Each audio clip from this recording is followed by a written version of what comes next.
morning everybody, or whatever time of day it is for you. Today I'm going to be doing the mid-year book freakout tag because I really enjoy that one. I think it's really good to get an idea of what people are feeling kind of in the middle of the year. And as I haven't been here all that long, you guys literally have no idea what I've been reading this year, other than if you've been following me potentially on Instagram or Goodreads. So let's crack on. I've got the questions here.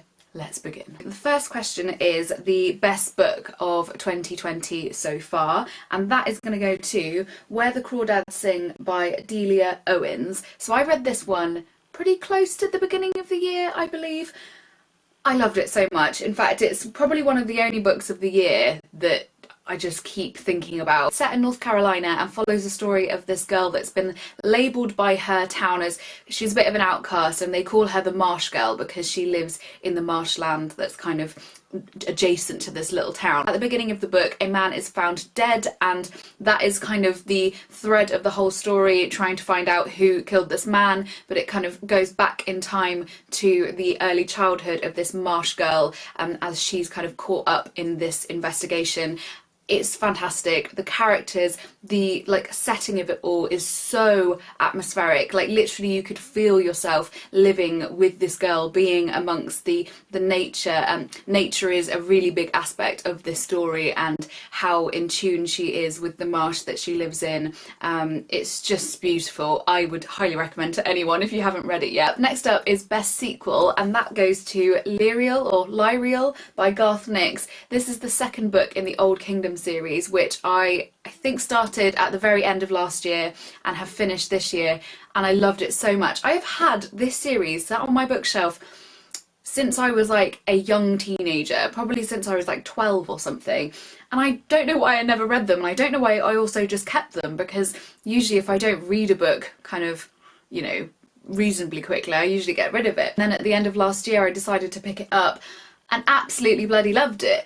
And so since then I've actually picked up some companion novels to this series, and I've also been really enjoying those. But this one out of the whole trilogy I love the most, and so it definitely takes the ticket for the best sequel I've read this year. Question number 3 is a new release that you haven't read yet. So I read Carry On by Rainbow Rowell, which I feel is like very old news these days, but I only read it a few months ago, and I've also only just discovered that there's a second book in that series duology. I'm not sure if it's going to be more. I think it is only just 2 books at the moment, and it's called Wayward Sun. I also really love paperbacks, and so I do tend to wait for paperbacks to be released, and I think Wayward Sun has actually just been released in paperback, so I'm keen to get hold of that one soon. Have you read it? Did you enjoy Carry On? Will you be reading Wayward Sun? Let me know what you think. Next up is most anticipated release of the latter half of 2020, and for me that is Anxious People by Frederick Backman, which I believe is coming out in paperback in September. If you've never read anything by Frederick Backman, I implore you to do so. His books are just so fantastic. His characters are second to none. I have not read anyone else that writes characters as brilliantly as Frederick Backman does. His stories are so heartwarming and funny and just so brilliant. He's the guy who wrote A Man Called Ove and many other books as well, and they're all so fantastic. So go and read them, and I can't wait for Anxious People to come out because I think it's going to be awesome. Whatever he writes is awesome. I've not had a bad encounter with any of his books so far, so I am excited for that one. Next up we have number 5, biggest disappointment of the year. Okay, so this one is Gingerbread by Helen Oyeyemi. I believe I have read all of Helen Oyeyemi's novels, certainly. I don't think I've read her short stories, and I find them really hit and miss. Like, some of them I absolutely adore. Some of them are like some of my favourite books. However, others completely miss the mark for me, and I find them so totally obscure and confusing that I honestly have no idea what's going on in the book at all, and that's how I found Gingerbread to be.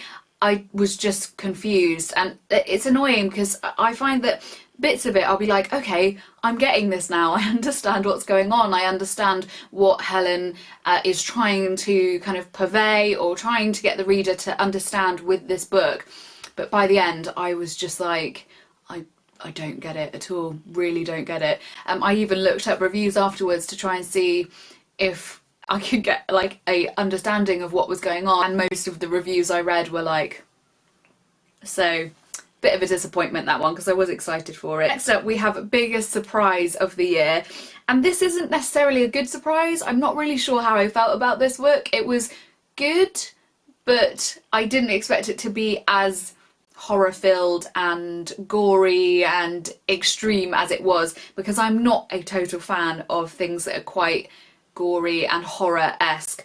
I think when I picked up this one I kind of expected it to be a little bit more tame, but maybe I should have read some reviews beforehand.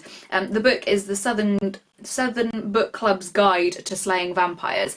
I did enjoy it, but it was very far removed to what my usual taste in books would be, because I don't usually ever tend to pick up anything horror related. I had to push myself to read it quite quickly because it was giving me like nightmarish dreams about vampires, and I didn't quite enjoy that, but I was quite compelled by the story and it did grab me, so I wanted to see what happened come the end, and yeah, the further I got into that book the more horrific it was getting, so it's a bit of a weird one, that one. Next is Favourite New Author, and that's either new to you or debut author. For me that's, and I don't want to butcher this name but I'm going to give it a go, Oyeyemi Adebayo, who wrote Stay With Me. That again is probably one of my favourite books of the year. I am going to do a little kind of top books of the year so far video soon, so you will see this one in there. Such a beautiful story. In fact, I'm not going to go too much into what it's about here. I'll talk about it in the other video because I really love that book and I'm looking forward to reading some more from that author. Next is Newest Fictional Crush, and it's not a particular person but more a set of characters in a book or like series of books that I started reading. So the first book in this series is called The Gentleman's Guide to Vice and Virtue and it's by Mackenzie Lee.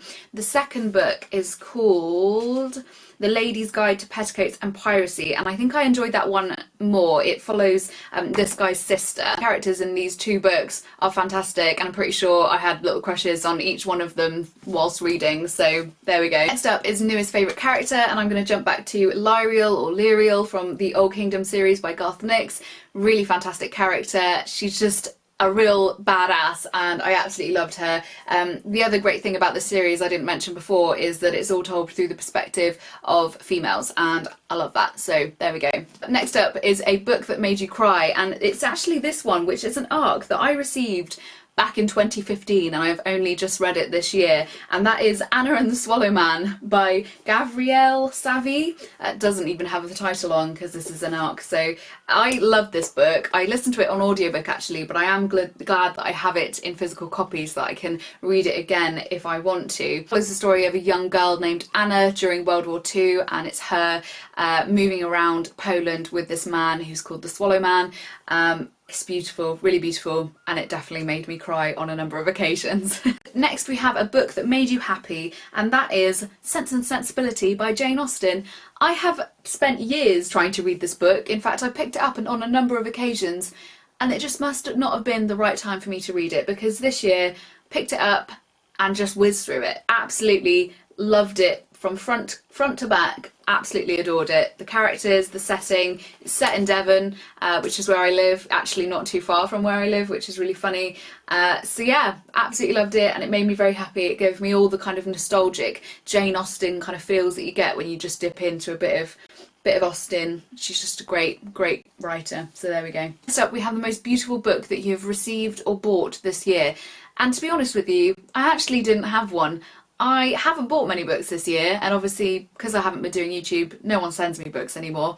So this is actually one that I was given last year for Christmas, and it's stunning. So the book is Peter Pan by J.M. Barrie, and it's this Harper Design edition. I hope you can see that.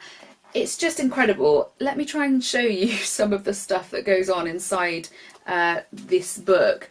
So it has all these like pieces of card in it to protect the various kind of things, but it's like a pop-up book with all these like interactive pieces, but for adults. Well, I'm assuming you could give it to children as well, but some of the pieces are like quite delicate, like they've got tissue paper and stuff, so I'm not sure. You probably want to give it to an older child if you were going to give it to a child. But yeah, this is definitely the most beautiful book that I've had in recent time. Number 13 is a book that you want to read by the end of the year. And for me, that is Little Women by Louisa May Alcott. So as you can see, there is a bookmark in here. I got pretty much exactly halfway through the book during lockdown.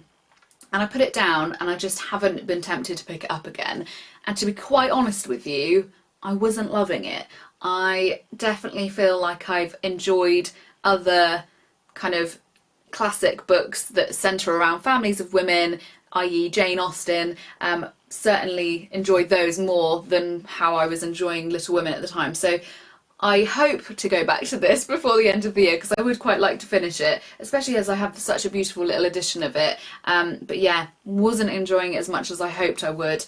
How do you feel about this one? Have you read it? Do you love it? Maybe it's a thing you need to get all the way through before you fall in love with everything and all the characters, but we shall see. Final question is your favourite book community member, and there is definitely a standout person for me, certainly over this year and a few years now that I've not been on YouTube. This is someone that I've kind of kept tabs on, and that's Tasmin from Tea Books and Tasmin. I will link her everywhere all around so you can go and find her things.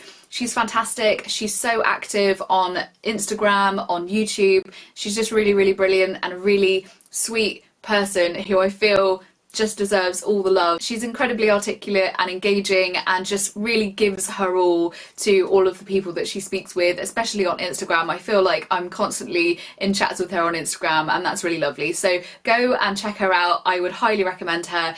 Go and subscribe to her channel and find her elsewhere as well, because she's just fantastic. So there we go. End of the quiz.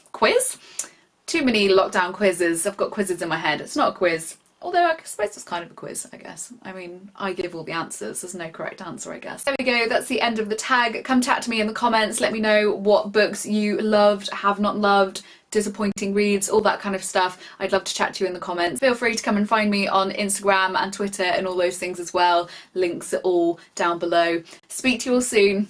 Bye.